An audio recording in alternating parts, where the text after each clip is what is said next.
Hi folks, good morning. Today I'd like to talk to you about Article 5th of our Constitution. I'm just going to read it quickly here. The Congress, whenever 2/3 of both houses shall deem it necessary, shall propose amendments to the Constitution, or on the application of the legislatures of 2/3 of the several states, shall call a convention for proposing amendments, which in either case shall be valid in all intents and purposes as part of this Constitution. When ratified by the legislatures of 3/4 of the several states, or by the conventions in 3/4 thereof. And then it goes on, there are two different things that really are important of discussion. As one of the state's other mode of ratification may be proposed by the Congress, provided that no amendment, and this is the stipulation, and these are the two things that they cannot do. Okay, provided that no amendment which may be made prior to the year 1808 shall in any manner affect the first and fourth classes in the 9th section of the first article. The second thing they cannot do, and that no state without its consent shall be deprived of its equal suffrage in the Senate. That's Article 5. These are not amendments, it's giving us a way of amending. And that's what's important here. And I just want to start with that because that's really what we're talking about today. Article 5 talks about ways to amend our Constitution. Now, what they're getting at here is it will take 2/3 of the House and Senate together to propose amendments to the Constitution. And it goes on to explain that once 3/4 of the states, because then it's sent to the states, once 3/4 of the states accept the amendments, then it becomes part of the U.S. Constitution. But there are a couple of things that aren't allowed to change. The one has to do with things you can't do is you can't change the first and fourth sections of the first and fourth classes of the 9th section. And what that has to do with, it has to do with imports and duties, and basically we're talking about slavery. So prior to 1808, that couldn't be changed. Of course, that time has passed. But the other thing, and this is what I find most interesting as I hear people talking about some unfairness because one state has a great population.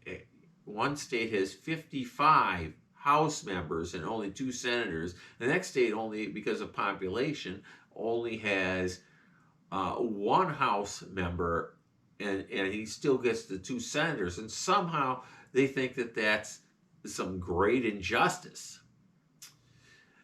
Article 5 states, no state without its consent shall be denied its equal suffrage in the Senate. Now, that basically means that we can amend the Constitution, but we can't change the equal suffrage. In other words, the equality of the Senate. So each state has to be equal. So where does this come from and why? Well, even in the Continental Congress, when the states gathered, each state maybe had 3 or 7 delegates sent, but they only had 1 shared vote. And the Articles of Confederation was in the same way. When we started working on the Constitution itself, we were arguing for a very long time about Article 1, which is your House and Senate. And the great bypass they had was how this body was going to be represented. Was it going to be by states, or was it going to be by the population? And in the end, they decided to do both. And it's called the Great Compromise. So you have one branch of Congress as the House of Representatives that goes by population, and the other branch goes by state, which is the Senate. Thomas Jefferson, came back from Europe following his term as a diplomat. And he complained about that equal suffrage to Washington while he was visiting Washington on his estate. And they were sitting there having their coffee, and he said, why would you allow that to occur? This equal suffrage is just not fair. It's not fair to the larger states. And Washington said, why did you take your coffee and pour it in a saucer? And he said it was to cool it. And Washington said that's exactly why we have a Senate, is so when people come in to the House, and they're kind of at a hot-blooded point at that time as newly represented people, boy, they're on fire trying to accomplish something. But by the time it gets to the Senate, because of the equal suffrage and because of every couple of years a third's up, so you can't change it all 1 year, it acts as kind of a cooling chamber, or acts as that saucer to cool down the hot tempers that would flare. The Constitution was adopted by people sent by the states as delegates. And the Constitution sets up a federal government. Some would call it a national government, but it is generally, it's a federal government. So they set up the federal government, so they wanted to maintain their own rights, which with the Articles of Confederation, they had absolute sovereignty. So what they were doing was they were trying to preserve states' rights. So one way of doing that was to keeping an equal suffrage in each state. And here the Article 5 states that they can't change the equal suffrage without the state's consent. And let's be honest, no state is going to consent to be run over by a large state. And in the very beginning, many even the large states were concerned about those in, say, Delaware, which would be a smaller state. So states' rights isn't just about the Civil War. The Civil War, in their rhetoric, they were talking about states' rights. But there's more than just the slavery question that they were talking about when you discuss states' rights. That each state would have a certain amount of power. And the same is true with your electoral college, where each state gets a certain number. So the small states get a say in who the president is, the same as the large states would have. There's always been this struggle for power. And that's what these complaints about the Constitution are. They want to get around the electoral college because they think their side can win without it. They want to get around the Senate because they think that if the Senate was by population, well, they would win. And so you have all these competing factions. And we've had these competing factions the entire time we've had the Republic. In the first 100 years, we were fighting over slavery, so much so. And when the South left, the big reason they left was they were worried about what would happen. They were concerned about Lincoln and his anti-slavery sentiment. The president, he can appoint members of the Supreme Court, and they were worried about those kind of things too. It wasn't just that about the abolition of slavery. They were worried about the slow death of their way of life. And when they attacked Fort Sumter, we went to war, and we took back the South, and we brought them back into the Union under the new government. They had to agree with everything in order to come back in. They also had to agree, because at that point they were only territories. So when we invaded the South and we took back Georgia, South Carolina, Alabama, the whole bit, they were taken back as U.S. territories, and they had to come back and apply for statehood. So they had to, in essence, agree to all the articles of the Constitution again. Our Constitution is so vital and important to our way of life. It gives us lots of ways, lots of guarantees of freedoms and liberty.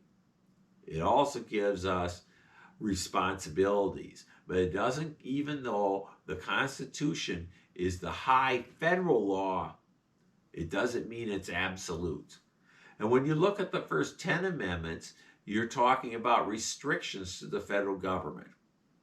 And here in Article 5, we're talking about ways of amending it. Now, you have a right to amend it per 2/3 vote in Congress and then sent through the 3/4 of the states, or you can call for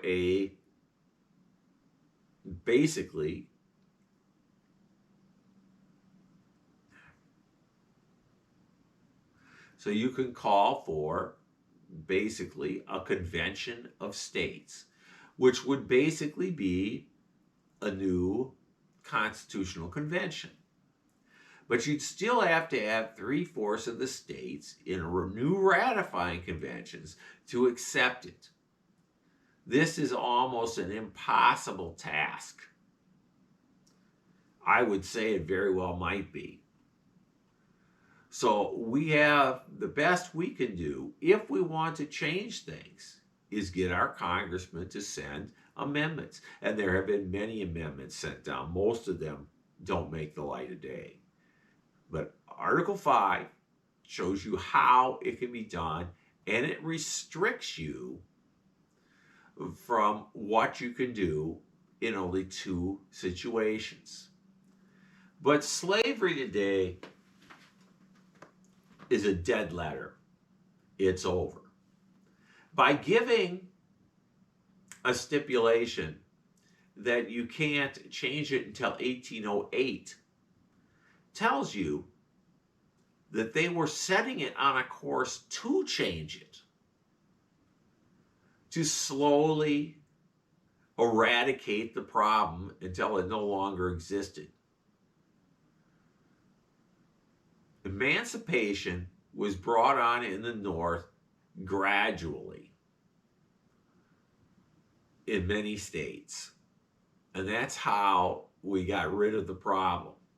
But the problem persisted in the South because of the advancement of new territories into states. But Article 5 is still intact when you start talking about the equal suffrage in the Senate. It's not unfair of one state, due to population, to have the same representation in the Senate as a small state. We could just as easily, if they wanted to, get rid of the House of Representatives and just go back to 1 vote for each state. But where would that get us? This idea of trying to redo everything for political power is a big problem, and it's why we have separation of powers, why we have two branches in the House, why we have an executive branch that is separate from the House and separate from the judiciary. I hope you understand all this, and I think you kind of do. But we should look upon these attacks against the Constitution as what they are. There are people opposed to our system. And with that, I hope we could talk again on the next Constitution Talk. Have a good day.